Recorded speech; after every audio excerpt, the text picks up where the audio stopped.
Listen, my children, and you shall hear of the midnight ride of Paul Revere on the 18th of April in 75. Hardly a man is now alive who remembers that famous day and year. He said to his friend at the British March, by land or sea from town to night, hang a lantern aloft in the belfry arch of the North Church Tower as a signal light. One if by land, and two if by sea, and I on the opposite shore will be, ready to ride and spread the alarm through every Middlesex village and farm, for the country folk to be up into arm. Then he said good night, and with muffled oar silently rowed to the Charlestown shore.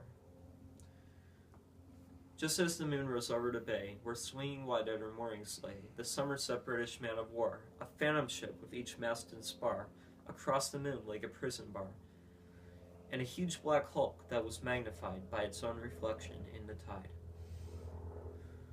Meanwhile his friend through alley and street wanders and watches with eager ears, till in the silence around him he hears the muster of men at the barrack door, the sound of arms and the tramp of feet, and the measured tread of the grenadiers, marching down to their boats on the shore.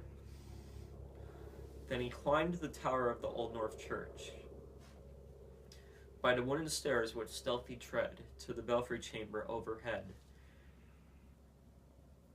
and startled the pigeons from their perch on the somber rafters that round him made masses and moving shapes of shade, by the trembling ladder steep and tall, to the highest window in the wall, where he paused to listen and look down a moment on the roofs of the town, and moonlight flowing over all.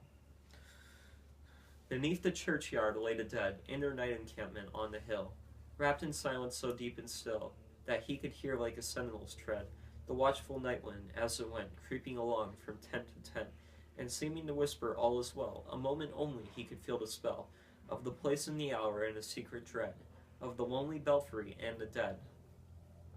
For suddenly all his thoughts are bent on a shadowy something far away, where the river widens to meet the bay, a line of black that bends and floats on the rising tide like a bridge of boats.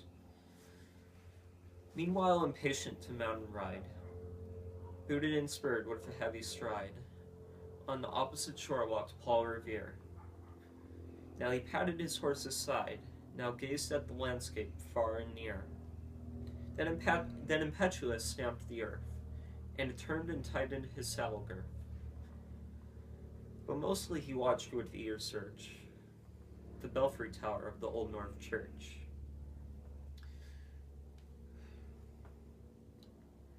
As it rose above the graves on the hill, lonely and spectral and somber and still. And lo, as he looked on the belfry's height, a glimmer and then a gleam of light. He sprang to the saddle, the bridle he turns, but lingers and gazes till full on his sight a second lamp in the belfry burns.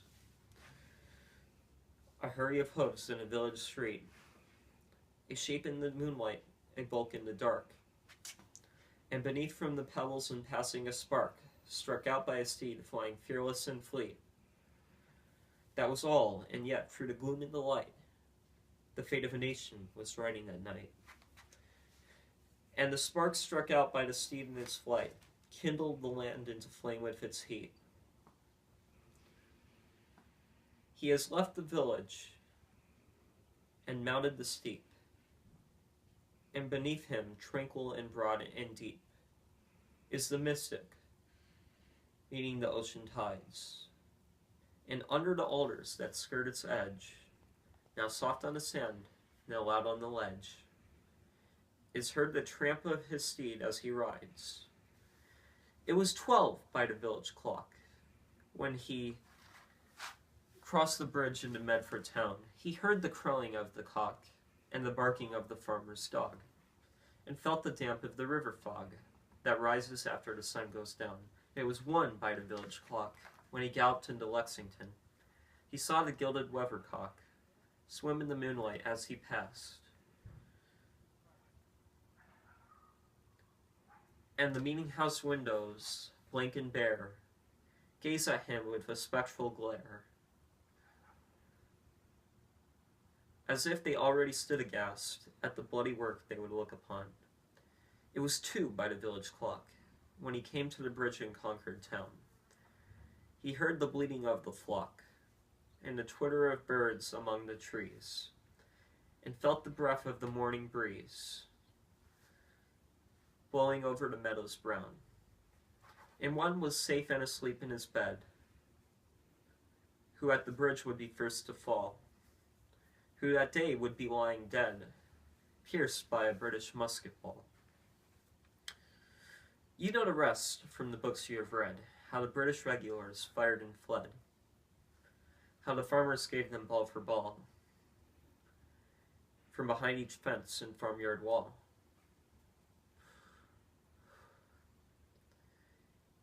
Chasing the redcoats down the lane, then crossing the fields to emerge again, under the trees at the turn of the road, and only pausing to fire and load. So through the night rode Paul Revere, and so through the night went his cry of alarm to every Middlesex village and farm, a cry of defiance and not of fear.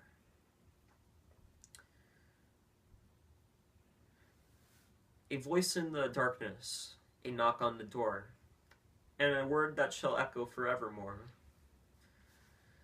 For born on the night wind of the past, through all our history to the last, in the hour of darkness and peril and need, the people will waken and listen to hear the hurrying hoofbeats of that steed and the midnight message of Paul Revere.